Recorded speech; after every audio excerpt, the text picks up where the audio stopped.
আল্লাহ বলবেন আখবিরনি ইয়া মালাকাল মাউতি মাইয়াবকা, এবার আমাকে তুমি বলো আর কে বেঁচে আছে। মালাকুল মাউত বলবে আল্লাহ সব মানুষের রূহ কবজ করে ফেললাম, মানুষ নাই। মানুষ আছে? আপনার কথা মতো জিনদের রূহ কবজ করে ফেললাম, জিনেরাও নাই। জিন আছে?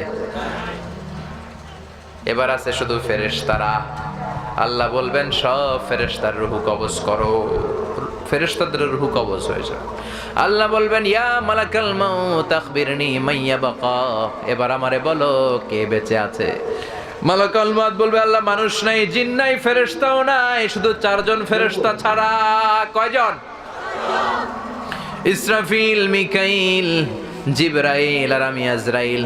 আল্লাহ বলবেন যাও, যে ইসরাফিল দুইটা সিংহার ভেতরে ফুৎকার দিয়ে কিয়ামত করেছে, ইসরাফিলের রূহ কবজ করে ফেলো, জিবরাইলের রূহ কবজ করে ফেলো। মিকাইল আমার আদেশে গোটা বিশ্বে বৃষ্টি ঝড়ায়, রিজিকের বন্টন করে দেয়, মিকাইলের রূহ কবজ করে নিয়ে আসো। রব্বুল আলামিনের কাছ থেকে গ্রিন সিগন্যাল পেয়ে, অর্ডার পেয়ে মালাকুল মাউত জিবরাইলের রূহ কবজ করে ফেলে, ইসরাফিলের রূহ কবজ করে ফেলে, মিকাইলের রূহ কবজ করে ফেলে। এবার আল্লাহ ডেকে বলে ইয়া মালাকুল মাউত আখবিরনি মাইয়াবকা, এবার তুমি আমাকে বলো আর কে কে বেঁচে আছে। মালাকুল মাউত বলে আল্লাহ জিবরাইল নাই, ইসরাফিল নাই, মিকাইল নাই, গোটা বিশ্বে তামাম জাহানে এখন আর কেউ নাই, শুধুমাত্র কেবলমাত্র দুইজন ছাড়া। এক হলেন আপনি আল্লাহ, আপনি তো আল হাইয়ুল কাইয়ুম, শাশ্বত চিরঞ্জীব। আল্লাহ মরবে নাকি? কথা কন।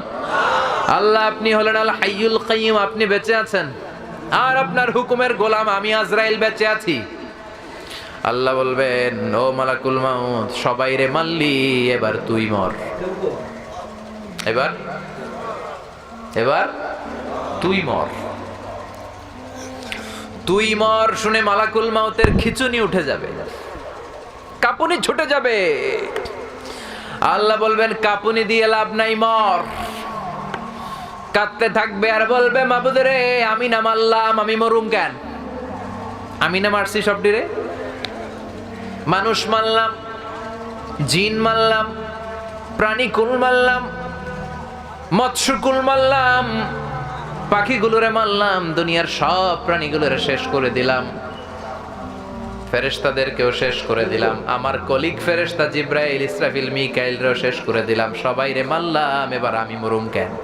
আল্লাহ বলবেন কুল্লু নাফসিন যায়িকাতুল মাউত, everyone has to test the death, have to take the test of death. সবাইকে মরতে হয়। The most certain thing in our life is death. বলবেন মালাকুল মাউত এবার তুই মর। কাঁপতে থাকবে, খিচুনি ছুটে যাবে। আল্লাহ বলবেন কেঁপে লাভ নাই, কেঁদে লাভ নাই। আছে?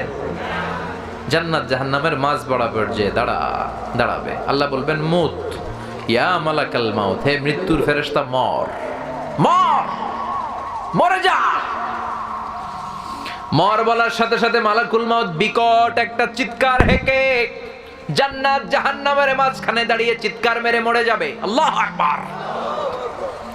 বিশ্বনবী বলেন মালাকুল মাউতের সেদিনের চিৎকারটা এত ভয়ঙ্কর হবে, দুনিয়ায় তখন কোনো মানুষ নাই।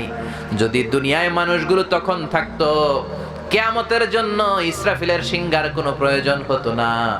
মালাকুল মাউতের সেদিনের বিকট চিৎকার শুনে মানুষগুলো কানের পর্দা ফেটে দুনিয়ার সব মানুষগুলো লাশ হয়ে পড়ে যেত। মালাকুল মাউত নাই, এখন কেউ নাই, ডানে বায় সামনে পেছনে উপরে নিচে কেউ আছে একজন ছাড়া, তিনি কে? চিৎকার করে বলতে হবে তিনি কে?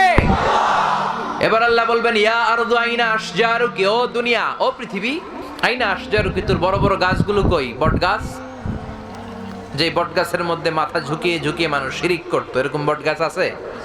পেকুয়ায় এগুলোর কেটে দিবেন, গোড়া সহ উন্মোচিত করে দিবেন, একেবারে শেষ করে দিবেন। ইয়া আরদু আইনা আনহারুকি, আল্লাহ বলবেন ও পৃথিবীর বড় বড় নদীগুলো কই আজকে? নীল নদ ৬,৬৯৫ কিলোমিটার লম্বা, উগান্ডার কাম্পালার ভিক্টোরিয়া লেক থেকে শুরু, ইথিওপিয়া, তানজানিয়া, সুদান হয়ে নীল নদের ভূমধ্য সাগরের সাথে মিশে গিয়েছে এই বিশাল নীল নদ আজকে কোথায়? আল্লাহ বলবে ইয়া আরদু আইনাল কুসুর, পৃথিবীর বড় বড় টাওয়ার গুলো কই? বুর্জাল খলিফা কোথায়? কিংডম টাওয়ারে কোথায়? সাংহাই টাওয়ারে কোথায়? ইয়া আরদু আইনাল মুলুক, আল্লাহ বলবেন ও পৃথিবী তোর বড় বড় রাজা বাদশা গুলো কোথায়? যারা ক্ষমতার চেয়ারে বসতে চাইলে আর নামতে চায় না, এরকম ডাকাইত আছে না নাই? আল্লাহ বলবেন ওই ডাকাত গুলো আজকে কোথায়? কই? ক্ষমতার দাবিদার সব আমরা খামু, আমরা নিমু, সব আমার, পুরো দেশ আমার, এরকম ডাকাইত আছে না নাই? আল্লাহ ডাকাত গুলোরে ডেকে বলবেন আজকে ওই ডাকাত গুলো কোথায়? যারা এত ক্ষমতার দাপট দেখিয়েছে, অত্যাচারের স্টিম রোলার চালিয়েছে, ইসলামের নাম শুনলে এদের গায়ে চুলকানি উঠে যেত, চিল্লা এখন ঠিক কিনা? আল্লাহ বললেন বিকট একটা আওয়াজ হবে, বিকট একটা সাউন্ড হবে, আর এই সাউন্ড তৈরি করার জন্য, সাইরেন বাজানোর জন্য আমি একজন ফেরেশতা তৈরি করে রেখেছি। ওই ফেরেশতার নাম হলো ইসরাফিল। কি নাম? উনাকে বলা হয় মালাকুস সূর, সিংহার ফেরেশতা। উনার দায়িত্ব শুধু সিংহার ভেতরে ফু দিবে 3টা। সিংহায় ফু দিবে কয়টা? জোরে বলেন। রব্বুল আলামিন বিশাল আকৃতি দিয়ে তাকে তৈরি করেছেন। সৃষ্টির পর থেকে এখন পর্যন্ত ইসরাফিল ফেরেশতা বিশাল একটা সিংহা 2 ঠোঁটের মাঝখানে নিয়ে আল্লাহর আরশের দিকে তাকিয়ে আছে। ঠিক যে মুহূর্তে আমরা এখন তাফসিরে শুনছি, এই মুহূর্তেও ইসরাফিলের ঠোঁটের মাঝখানে সিংহাটা আছে না নাই? ওনার কাজই হচ্ছে 3টা হুইসেল মারবে, 3টা ট্রাম্পিট, গোটা বিশ্ব তখন কেঁপে উঠবে। সুবহানাল্লাহ পড়েন। উনি 2 ঠোঁটের মাঝখানে এই সিংহাটা নিয়ে তিনি আল্লাহর আরশের দিকে তাকিয়ে আছেন, just waiting for the green signal. আল্লাহর পক্ষ থেকে কখন গ্রিন সিগন্যাল আসে, কখন অর্ডার আসে, আর উনি ফু দিবেন, এজন্য এখনো তিনি অপেক্ষা করছেন। চিল্লায় পড়েন আল্লাহু আকবার। সেদিন আল্লাহ অর্ডার দিয়ে দিবেন, ও ইসরাফিল সিংহায় ফুৎকার দে। বিকট আওয়াজে উনি যখন গ্রিন সিগন্যাল পেয়ে যাবেন, ট্রাম্পিট যখন বাজাবেন, সাইরেন যখন বাজাবেন, তখন কি অবস্থার অবতারণা ঘটবে, ওই কথাগুলো এই সূরার মধ্যে আছে না নাই? সেজন্য আল্লাহ বললেন আল কারিআতু মাল কারিআতু ওয়া মা আদরাকা মাল কারিআ। বিকট এক আওয়াজ, সাইরেনে ফু দিয়ে দিবেন, সাইরেন বাজিয়ে দিবেন, হুইসেল বাজিয়ে দিবেন, ট্রাম্পিট আওয়াজ করে দিবেন, গগন বিদারে চিৎকার শুরু হয়ে যাবে। বাজিয়ে দেওয়ার সাথে সাথে আল্লাহ বললেন ইয়াউমা ইয়াকুনুন নাসু কাল ফারাশিল মাবসুসি ওয়া তাকুনুল জিবালু কাল ইহনিল মানফুশ। পড়েন আল্লাহু আকবার। আল্লাহ বললেন প্রথম ফুৎকার যখন সাইরেনের মধ্যে দিয়ে দিবে ইসরাফিল, মানুষগুলো বিক্ষিপ্ত পতঙ্গের মতো নিক্ষিপ্ত হবে, পাহাড়গুলো ভেঙে চুরমার হয়ে যাবে, পুরো পৃথিবীটা ফেটে চুড়ে খান খান হয়ে যাবে, সাগরের পানিগুলোর মাঝখানে দাউ দাউ করে আগুন জ্বলবে, পাহাড়গুলো ভেঙে দুমড়ে মুচড়ে পড়বে। এই পৃথিবীর সবচেয়ে বড় পাহাড়ের নাম হচ্ছে মাউন্ট এভারেস্ট। কি নাম? কথা বলেন। 29,035 ফিট উঁচু পাহাড়। এটা এশিয়ার সবচেয়ে বড় পাহাড়। ইউরোপের সবচেয়ে বড় পাহাড়ের নাম হচ্ছে আল্পস পর্বতমালা। আমেরিকার সবচেয়ে বড় পাহাড়ের নাম Alaska, Alaska mountain range, Alaska পর্বতমালা। আরব বিশ্বের বিশাল এক পাহাড় হচ্ছে তুর পাহাড়। কোরআনে তুর পাহাড়ের কথা আছে না নাই? সেই ট্রাম্পিট ইসরাফিল ফেরেশতা যখন সিংহায় ফুৎকার দিয়ে আল কারিআ মাল কারিআ করবেন, এই পাহাড়গুলো থাকবে? আওয়াজ করে কথা বলেন, এই পাহাড়গুলো থাকবে? ভেঙে খান খান হয়ে যাবে। কাল ইহনিল মানফুশ, ধুনিত তুলার মতো। তুলা যখন ধুনা করা হয়, তুলাকে যখন ধুনিত করা হয়, তুলার ছিটে ফোঁটা বাতাসের মধ্যে এরকম উঠতে থাকে, ফু দিলে আরো উঠতে থাকে। বাতাসের ঝাপটা আসলে এই তুলা ভেসে ভেসে কোথায় চলে যায় কেউ জানে না, ঠিক কিনা? পাহাড়গুলো এরকম ভেঙে খান খান হয়ে যাবে। এই পৃথিবীর সবচেয়ে বড় বিল্ডিং এর নাম হচ্ছে বুর্জ আল খলিফা। নাম শুনেছেন? দুবাইতে অবস্থিত বুর্জ আল খলিফা 818 মিটার উঁচু। আরেকটা হতে চলেছে সৌদি আরবে জেদ্দা শহরে কিংডম টাওয়ার 1000 মিটার উঁচু। তাইওয়ানে একটা আছে দি তাইপেডাং 101, 101 তলা। চায়নাতে আছে সাংহাই টাওয়ার। আমি বছরের বেশিরভাগ সময়ে মালয়েশিয়াতে থাকি, ওখানে একটা আছে twin tower, Petronas twin tower. এটা 88 তলা, এটা 88 তলা। মাঝখানে 41st and 42nd ফ্লোরে ব্রিজ করে দিয়েছে, জয়েন্ট ব্রিজ। এটার ভেতর থেকে ওইটাতে ঢোকা যায়। যারা হজ করতে গিয়েছেন, ওমরা করেছেন, হজ করেছেন, তারা দেখেছেন কাবা ঘরের পাশে এখন একটা ঘড়িওয়ালা বিল্ডিং আছে না, এটার জমজম টাওয়ার বলে। মক্কা রয়্যাল ক্লক টাওয়ার 120 তলা উঁচু। তো কিয়ামতের দিন যখন আল কারিয়া মাল কারিয়া ওয়া মা আদরাকা মাল, ওই কম্পন যখন হবে, আওয়াজ যখন, সাইরেন যখন বাজিয়ে দেয়া হবে, একটা ধাক্কার কম্পনের চোটে একটা টাওয়ারও কি টিকবে? কথা বলেন, টিকবে? সে আল্লাহ বললেন ইযা জুলজিলাতিল আরদু জিলজালাহা ওয়া আখরাজাতিল আরদু আসকালাহা। কিয়ামতের এই কঠিন দিন একটা ভাইব্রেশন দেয়া হবে, একটা কম্পন দেয়া হবে, একটা ধাক্কা মারা হবে। ওই আওয়াজের সাথে সাথে পৃথিবীর সব পাহাড়গুলো ভেঙে খান খান হয়ে যাবে। সব বড় বড় টাওয়ার গুলো, বিল্ডিং গুলো জনপদের উপরে দুমড়ে মুচড়ে আছড়ে পড়বে। মানুষগুলো কে যে ছিটকে কোথায় যাবে কেউ কাউরে চিনবে না। আল্লাহু আকবার। এই যে এখন আমি চেয়ারে বসে আছি, আপনারা ওখানে বসে আছেন, এটার কারণ কি জানেন? মাধ্যাকর্ষণ শক্তি। এটার কি বলে? গ্র্যাভিটেশনাল পাওয়ার, গ্র্যাভিটেশনাল ল। এটা থাকার কারণে সবকিছু মাটিতে লেগে থাকে, জানেন না? এটা না থাকলে কিন্তু আমরা লেগে থাকতাম না, আমরা উড়ে যেতাম। এজন্য পৃথিবীর এই মাধ্যাকর্ষণ শক্তির বাইরে যখন নভোচারীরা যায় স্যাটেলাইট চ্যানেলে কাজ করার জন্য, তখন তারা আর নিচের দিকে পড়ে না, তারা শূন্যে ভেসে থাকে। ইউটিউবে সার্চ দিয়ে দেখবেন, তারা শূন্যের মধ্যে ভেসে থাকে। ওখানে কোনো আকর্ষণ নাই, কিন্তু পৃথিবীর ভিতরে সবকিছুকে টেনে রাখা হয়। ওই আল কারিয়া মাল কারিয়া যখন ঘটে যাবে, এই গ্র্যাভিটেশনাল পাওয়ার ভেঙে যাবে। ফলে আমরা আর পৃথিবীর সাথে লেগে থাকবো না। কে যে ছিটকে কোথায় পড়ে যাব টেরই পাওয়া যাবে না। চিল্লায় পড়েন আল্লাহু আকবার। এজন্য আল্লাহ বললেন আল কারিআতু মাল কারিআতু ওয়া মা আদরাকা মাল কারিয়া। ইসরাফিল যখন সিংহায় ফুৎকার দিবে, মানুষগুলো বিক্ষিপ্ত পতঙ্গের মতো নিক্ষিপ্ত হবে। কে যে ছিটকে কোথায় পড়বে পতঙ্গের মতো টেরই পাওয়া যাবে না। শীতকালে আমাদের দেশে ছেলেপেলেরা ব্যাডমিন্টন খেলে, র্যাকেট খেলে, পেকুয়া খেলে না মনে হয়, মগনামাতেও খেলে। তো আমাদের ওইদিকে যখন খেলে তখন তারা বাঁশ গেড়ে রাত্রেবেলা লাইট লাগায় দুই দিকে, দেখছেন? তো লাইট যখন লাগায় তখন বিভিন্ন জায়গা থেকে পোকা আসে এই আলোর দিকে, ছিটকে পড়ে, এদিক থেকে একটা ওদিক থেকে একটা, দেখেন নাই? কথা বলেন। আল্লাহ বলেন সেদিনের সেই ভয়ঙ্কর দৃশ্যটা এমন হবে, আলো জ্বালালে, লাইট জ্বালালে শীতের রাতে পতঙ্গগুলো যেন বিক্ষিপ্ত হয়ে ছিটকে পড়তে থাকে, মানুষগুলো ডানে বায়ে উপরে নিচে শুধু ছিটকে ছিটকে পড়বে। চিল্লায় পড়েন আল্লাহু আকবার। আবার আল্লাহ বললেন ইযা রুজ্জাতিল আরদু রাজ্জান ওয়া বুসাতিল জিবালু বাসসা। পাহাড়গুলো খান খান, জমি ফেটে চৌচির, গোটা বিশ্বটা মেসাকার হয়ে যাবে। মুহূর্তে মানুষগুলো পাগল হয়ে যাবে। ফাইযা বারিকাল বাসার ওয়া খাসাফাল কমার ওয়া জুমিআশ শামসু ওয়াল কমার ইয়াকুলুল ইনসানু আইনাল মাফার। মানুষের চোখ হবে ছানা বড়া, চন্দ্র সূর্য আলো নাই, মানুষগুলো দিক বেদিক ছুটবে আর বলতে থাকবে আইনাল মাফার, পালাবো কোথায়? কি বলবে? কথা বলেন, সবাই বলেন, পালাবো কোথায়? আইনাল মাফার, দ্য ওয়ে আউট। কোন দিকে বেরোবো, কোন দিকে যাবো? সব জায়গায় এক অবস্থা। কিয়ামতের এই বিভীষিকাময় পরিস্থিতি যখন শুরু হবে, এটা কি শুধু বাংলাদেশে হবে? শুধু সৌদি আরবে হবে মনে হয়? শুধু England, Switzerland, Indonesia, Singapore, Malaysia, America, গোটা বিশ্বে একসাথে শুরু হয়ে যাবে। মানুষগুলো পাগল পাড়া হয়ে দৌড়াতে থাকবে। আল্লাহ বলেন ইয়াউমা নাতবিস সামাআ কাতাইয়িস সিজিল্লি লিল কুতুব।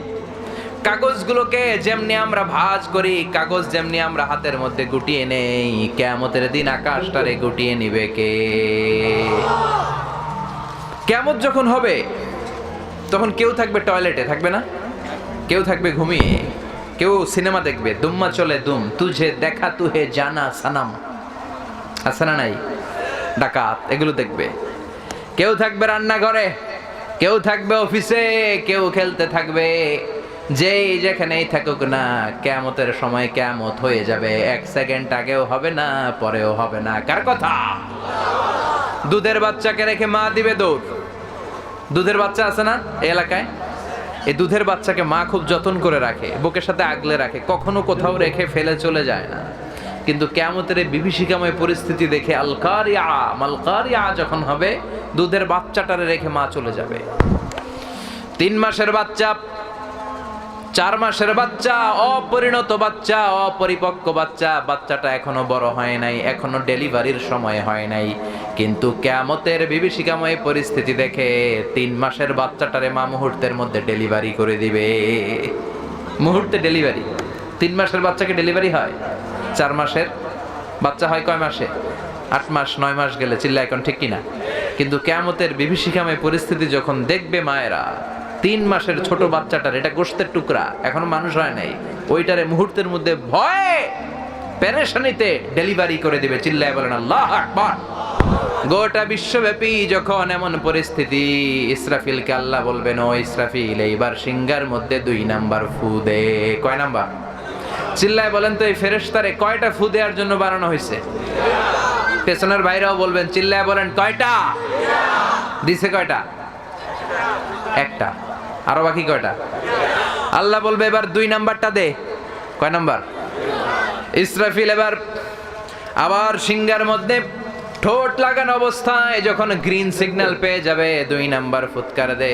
ইসরাফিল সাথে সাথে 2 নাম্বার ফুৎকার দিবে। সিংহার মধ্যে দ্বিতীয় সাইরেন বাজারের সাথে সাথে পৃথিবীর সব মানুষ মরে শেষ হয়ে যাবে। পড়েন আল্লাহু আকবার।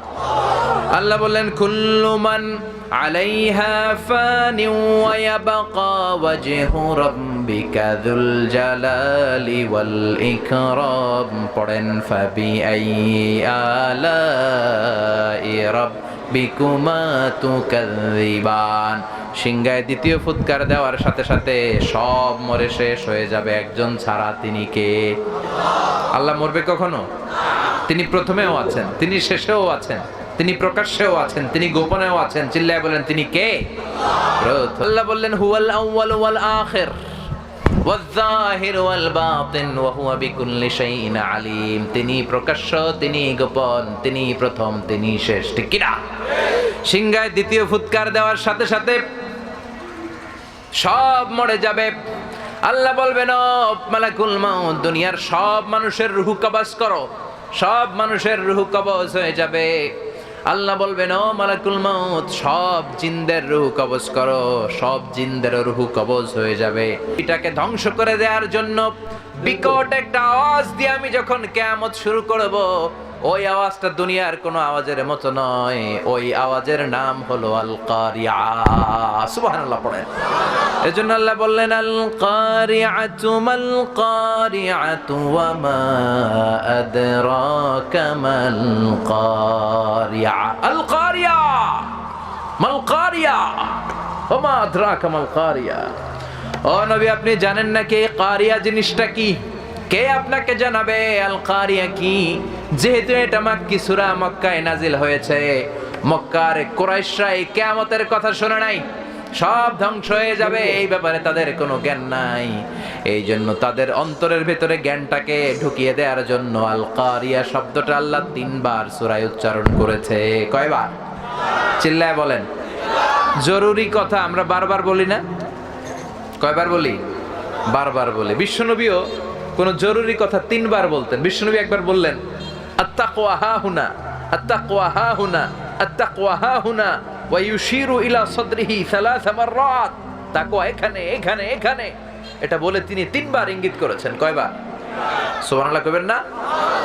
এজন্য কাফেরদের মাথায় কিয়ামতের ভয় ঢুকিয়ে দেওয়ার জন্য, আখিরাতের জবাবদিহিতার ভয় ঢুকিয়ে দেওয়ার জন্য, বিকট সেই আওয়াজের কথা জানান দেওয়ার জন্য এই সূরার শুরুতে আল্লাহ আল কারিয়া শব্দটা 1 বার নয়, 2 বার নয়, 3 বার উচ্চারণ করেছেন। পড়েন সুবহানাল্লাহ।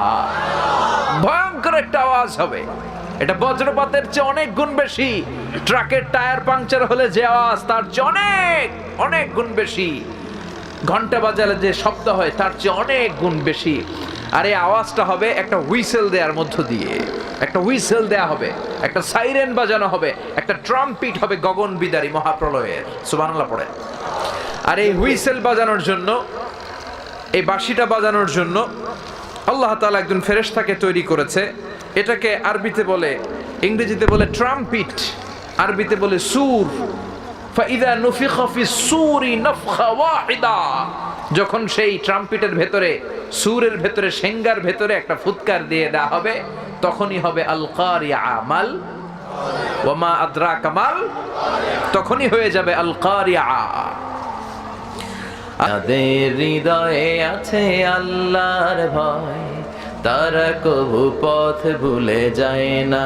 আল্লাহর প্রেম ছাড়া এই দুনিয়ায় কারো কাছে কোনো কিছু চাই না, কারো কাছে কোনো কিছু চাই না। চিল্লায় বলেন ঠিক কিনা? যাদের হৃদয়ে আল্লাহর ভয় আছে তারা আল্লাহ ছাড়া কারো কাছে কোনো কিছু চায়? তারা সব সময় ভয় পায় কারে? পৃথিবীর কোনো রক্ত চক্ষুকে তারা কেয়ার করে না। চিল্লায় বলেন ঠিক কিনা? আমরা সব সময় যেন আল্লাহর ভয় অন্তরে রাখতে পারি। আল্লাহ তুমি তৌফিক দাও। আপনি বলেছেন যে কিয়ামতের একটা আলামত হচ্ছে তোমাদের বক্তব্য হয়ে যাবে অনেক লম্বা, তোমাদের সালাত হবে ছোট। এখন এই আলামত আছে না নাই? দেখেন সেই কখন থেকে আপনারা বয়ান শুরু করছেন, আমারে বসাইছেন 11টায়, আমি যদি 1 ঘন্টা কথা বলি 12টা। তো এই জন্য ফজরের সালাতের বেহাল দশা আমাদের দেশে, ঠিক কিনা? বিশ্বনবীর সময়ে জুমার সালাতের যে দৃশ্য ছিল, ফজরের সালাতের একই দৃশ্য ছিল। কথা বুঝতে পেরেছেন? আপনাদের পেকুয়াতে জুমার নামাজের দৃশ্য আর ফজরের নামাজের দৃশ্য কি একরকম? কথা বলেন। ফজরের নামাজে 1 কাতারের বেশি হয় না, 2 কাতার, মুরব্বীরা ছাড়া কেউ যায় না। আর জুমার নামাজে পাক্কা নামাজি দেরি করে গেলে বারান্দায় জায়গা পায় না। কথা বলেন। তো এই সিচুয়েশনগুলোকে চেঞ্জ করে দিতে হবে। আমাদের বর্তমান লাইফস্টাইল এমন যে আখেরাতকে আমরা বেমালুম ভুলে গিয়েছি। আমাদের যে মরতে হবে, we have to go back to our Lord, আমাদের রবের কাছে ফিরে যেতে হবে। এই চিন্তাটা আমাদের মাথায় নাই। আল্লাহ আমাদের অনেক সুযোগ দেয়, তো ছাড় দেয়। মনে রাখবেন, আল্লাহ ছাড় দেয় কিন্তু ছেড়ে দেয় না। আল্লাহ কি দেয় আর কি দেয় না? ছেড়ে দেয় না। ফেরাউনকে কি দিছে? ছাড় দিছে, ছেড়ে দিছে? নমরুদরে ছাড় দিছে, ছেড়ে দিছে? আবু জাহেলকে ছাড় দিয়েছে কিন্তু ছেড়ে দিয়েছে? এখনো দেখা যায় আল্লাহ অনেকরে অনেক ছাড় দেয়, সুযোগ দেয়, কিন্তু আল্লাহ তাদেরকে ছেড়ে দিবে না। চিল্লায় বলেন ঠিক কিনা? জুমা ফজর একরকম হইতে হবে। যেদিন জুমার দৃশ্য ফজরের দৃশ্য এক, ওই দিন আর মাহফিলের দরকার নাই। ওই দিন সব আল্লাহর ওলি। ওই দিন কি? এজন্য ফজরের সালাতে মসজিদে যেতে চাইবেন। এক আলেমকে জিজ্ঞেস করা হলো, ফজরের সকালবেলার বাতাসটা এত স্নিগ্ধ সুন্দর কেন? সকালবেলা ফজরের বাতাসটা ঠান্ডা, স্নিগ্ধ, কোমল না কেন? উনি বলেছেন, কারণ এ সময় মুনাফিকদের নাকের দুর্গন্ধ বাতাসে মিশে না। সব মুনাফিকরা কম্বলের নিচে, সব মুনাফিক। তো ফজরের সালাতে যারা যেতে পারে না, তাদের মধ্যে হিপোক্রেসি ইজ গ্রোয়িং স্ট্রঙ্গার। নেফাকি বাড়ছে, এটা শক্ত হচ্ছে, স্ট্রং হচ্ছে। আপনার মধ্যে নেফাকি, মুনাফিকদের আচরণ ঢুকছে কিনা, আসছে কিনা, এটা কিভাবে বুঝবেন? আপনি দেখবেন যে ফজরের নামাজে আপনার যেতে কষ্ট হয় কিনা। যদি দেখেন যে না, ফজরের সালাতে আপনি পাক্কা মুসল্লি, তার মানে নেফাকি আপনার মধ্যে নাই, আলহামদুলিল্লাহ করবেন না? আর যদি দেখেন ফজরের নামাজে ঘাপলা, তাহলে বোঝা যাবে নেফাকি, হিপোক্রেসি ইজ গ্রোয়িং স্ট্রঙ্গার। অন্তরের ভিতরে নেফাকি বাড়ছে। আল্লাহ তুমি নেফাকি থেকে আমাদেরকে বাঁচাও। চিল্লায় পড়েন আমিন। তো যেহেতু অনেক রাত হয়ে গেছে, আমি লম্বা চড়া বক্তব্য করব না, অল্প কয়েক মিনিট কথা বলবো। বিশ্বনবী কথা বলতেন কম, কিন্তু এটার ইম্প্যাক্ট, এটার তাসীর, এটার প্রভাব মানুষের অন্তরে ছিল অনেক। বিশ্বনবীকে আল্লাহ তাআলা জাওয়ামিউল কালিম দিয়েছেন। জাওয়ামিউল কালিম হচ্ছে এমন একটা ক্যারেক্টারিস্টিক্স, কোয়ালিটি, যে বিশ্বনবী বলতেন কম, শব্দ কম, বাক্য কম, কিন্তু ব্যাখ্যা বেশি। তো আমরা বলা উচিত কম, আমল করা উচিত বেশি, ঠিক কিনা? আজকে এই যে এত রাত পর্যন্ত আপনারা বসে আছেন, আসুন আমরা নিয়তটা খালিস করে নেই যে আমরা এখন যাই বলবো, যাই শুনবো, আমলের নিয়তে শুনবো। নিয়ত খালিস করেছেন তো? আওয়াজ করে পড়েন ইনশাআল্লাহ। আমার আগে যিনি কথা বলছিলেন চমৎকার কথা বলছিলেন, জিহাদের ব্যাপারে চমৎকার কথা বলেছেন। আসলে আমরা ইসলাম আর জঙ্গিবাদকে মিলিয়ে ফেলি, জিহাদ আর জঙ্গিবাদকে মিলিয়ে ফেলি। দুইটা দুই জিনিস। জিহাদকে ফরজ করেছে কে? আস্তে নয়, জোরে উত্তর দিবেন। জিহাদকে ফরজ করেছে কে? আর জঙ্গিবাদকে হারাম করেছে কে? জঙ্গিবাদকে দমন করার জন্যই আল্লাহ জিহাদকে ফরজ করেছে। সুবহানাল্লাহ বলেন। পৃথিবীর প্রতিটা নবী ছিল মুজাহিদ, আর এই নবীর বিরোধিতা যারা করেছে তারা হচ্ছে এক একটা জঙ্গি। সাইয়েদনা মুসা আলাইহিস সালাম কি ছিল? মুজাহিদ। তার মানে জঙ্গিটাকে ফেরাউন, কথা কয় না। মুসা আলাইহিস সালাম যদি মুজাহিদ হয়, জঙ্গি কে? সাইয়েদনা ইব্রাহিম আলাইহিস সালাম যদি মুজাহিদ হয়, জঙ্গি কে? বিশ্বনবী যদি মুজাহিদ হয়, জঙ্গি কে? আবু জাহেল। এখনো যারা ইসলামের পক্ষে কথা বলে, কোরআনকে সমর্থন করে, ইসলামকে সমর্থন দেয়, তারা এক একটা মুজাহিদ, আর এর বিরোধিতা যারা করে এক একটা জঙ্গি। চিল্লায় বলেন ঠিক কিনা? এজন্য সবসময় হকের পক্ষে থাকতে হবে, কোরআনের পক্ষে থাকতে হবে। আল্লাহ তুমি তৌফিক দাও। আরো জোরে পড়েন আমিন। আসুন আমরা ফরমালি আল্লাহকে একটা থ্যাঙ্কস জানাই, শুকরিয়া জানাই, হৃদয় নিংড়ানো মনের সব ভালোবাসা উজাড় করে দিয়ে দেহের সবটুকুন শক্তি গলার এই মাঝ বরাবর এনে আমরা শুকরিয়া বাণী পড়ি। আসুন সবাই আওয়াজ করে পড়ি কালিমাতুশ শুকর, আলহামদুলিল্লাহ। পড়েন রব্বানা লাকাল হামদ হামদান কাসীরান তাইয়িবান মুবারাকান ফীহি ইয়া রাব্বি লাকাল হামদু কামা ইয়ানবাগি লিজালালি ওয়াজহিকা ওয়া আযীমি সুলতানিকা। লাকাল হামদু বিল ঈমান, লাকাল হামদু বিল ইসলাম, লাকাল হামদু বিল কোরআন। আমরা প্রশংসা করলাম কার? জিকির করলাম কার? আল্লাহর জিকির করতে কেমন লাগে? কথা বলেন। ফাযকুরুনি আযকুরুকুম। আমার জিকির করো, আমিও তোমাদের জিকির করব। তোমরা আমারে ডাকো, আমিও তোমাদের স্মরণ করব। তোমরা যদি একা একা ডাকো, আমি তোমার একা একা স্মরণ করব। তোমরা যদি মহাসমাবেশ করে ডাকো, তোমাদের চেয়ে শ্রেষ্ঠ একটা মহাসমাবেশ ফেরেশতাদেরকে নিয়ে করে সেখানে আমি তোমাদের স্মরণ করব। যদি তোমরা আমার দিকে, আল্লাহ বলেন, 1 বিঘত আসতে চাও, আমি তোমাদের দিকে 1 হাত এগিয়ে যাব। আমার দিকে হেঁটে হেঁটে আসতে চাইলে আমি তোমার দিকে দৌড়ে দৌড়ে যাব। সুবহানাল্লাহ কইবেন না? এজন্য সবসময় জিকির করতে হবে কার? এই যে দামি একটা অঙ্গ আল্লাহ দিয়েছেন, বিষ্ণুই বলেছেন ইন্না ফিল জাসাদি মুদগা ইযা সালাহাত সালাহাল জাসাদু কুল্লুহু ওয়া ইযা ফাসাদাত ফাসাদাল জাসাদু কুল্লুহু আলা ওয়া হিয়াল কলব। দেহে একটা গোশতের টুকরা আছে, এই টুকরা ভালো তো সব ভালো, এই টুকরা পচে গেছে তো সব পচে গেছে, সেটা হচ্ছে কলব। সেটা কি? কথা বলেন। এই কলবে একজনের জিকির বসাতে হবে, তিনি কে? আলা বিযিক্রিল্লাহি তাতমাইন্নুল কুলুব। জেনে রেখো, সাবধান, একমাত্র আল্লাহর স্মরণের জিকির দিয়ে অন্তর ঠান্ডা হয়। এজন্য অন্তরে কি বসাবেন? কলবে কি বসাবেন? আল্লাহর জিকির। নাকি আয়না বসাবেন? কক্সবাজারে আয়না বসায়, এদিকে বসায় না? না, আয়না বসাইয়া দেয় মোর কলবের ভিতর। এগুলো থেকে আল্লাহ তুমি আমাদেরকে হেফাজত করো। তো আসুন আমরা মহাবিশ্বের মহাবিশ্বয় মহাগ্রন্থ আল কোরআন আল কারীম থেকে কথা শুনি, কারণ এই বইটা সবচেয়ে নির্ভুল বই পৃথিবীতে এখনো পর্যন্ত। সবচাইতে নির্ভরযোগ্য, authentic, the most authentic and the most reliable book ever in the world is the holy book Quran. পৃথিবীর সবচাইতে নির্ভরযোগ্য বিশুদ্ধ যেই বইটা এখনো মানুষের হাতে রয়ে গেছে, সেই বইটার নাম চিল্লায় বলতে হবে কি নাম? এই বইয়ে কি কোনো ভুল আছে? সন্দেহ আছে? সংশয় আছে? চাইলেই কি এই বইয়ের কথা থামিয়ে দেয়া যাবে? চাইলেই কি ইসলামের আওয়াজকে স্তব্ধ করে দেয়া যাবে? ইসলাম হচ্ছে বীজের মতো, চারা বীজ। তো অনেকে ইসলামকে মাটির নিচে গেড়ে ফেলতে চায়, কিন্তু তারা জানে না ইসলাম হচ্ছে বীজ, আর বীজ মাটিতে গেড়ে দিলে কি হয়? গাছ হয়ে উপরের দিকে ওঠে। সুবহানাল্লাহ কইবেন না? এজন্য ইসলামের আওয়াজকে, কোরআনের আওয়াজকে থামিয়ে দেয়া যায় না।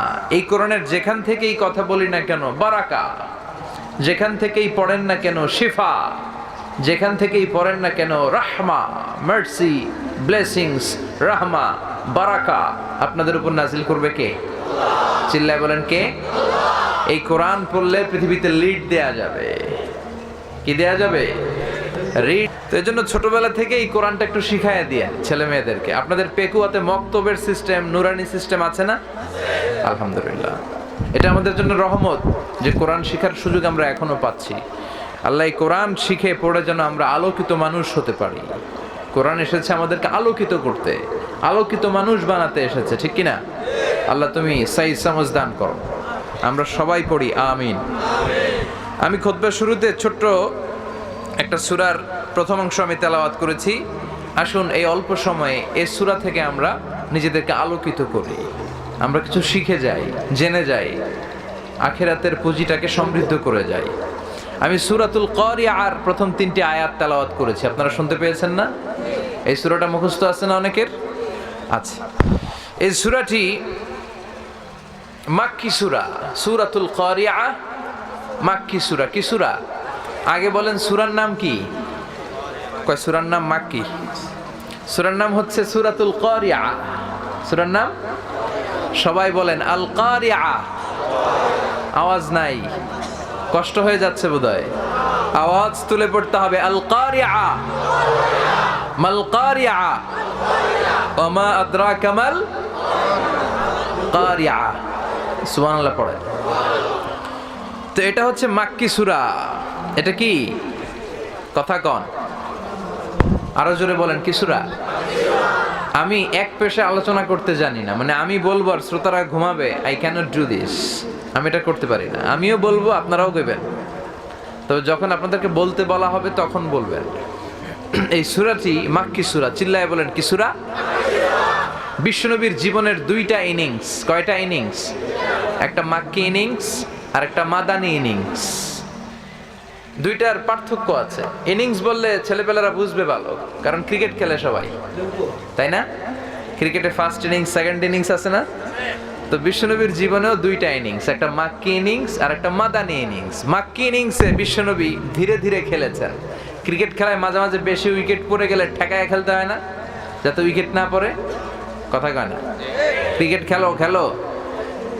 তো বিশ্বনবী মাক্কি ইনিংসে ঠেকিয়ে ঠেকিয়ে খেলেছেন, খুব ধীর গতিতে এগিয়েছেন, তাওহীদ, রিসালা, আখিরাতের কথা বলেছেন, সশস্ত্র সংগ্রামে যান নাই। কিন্তু মদিনাতে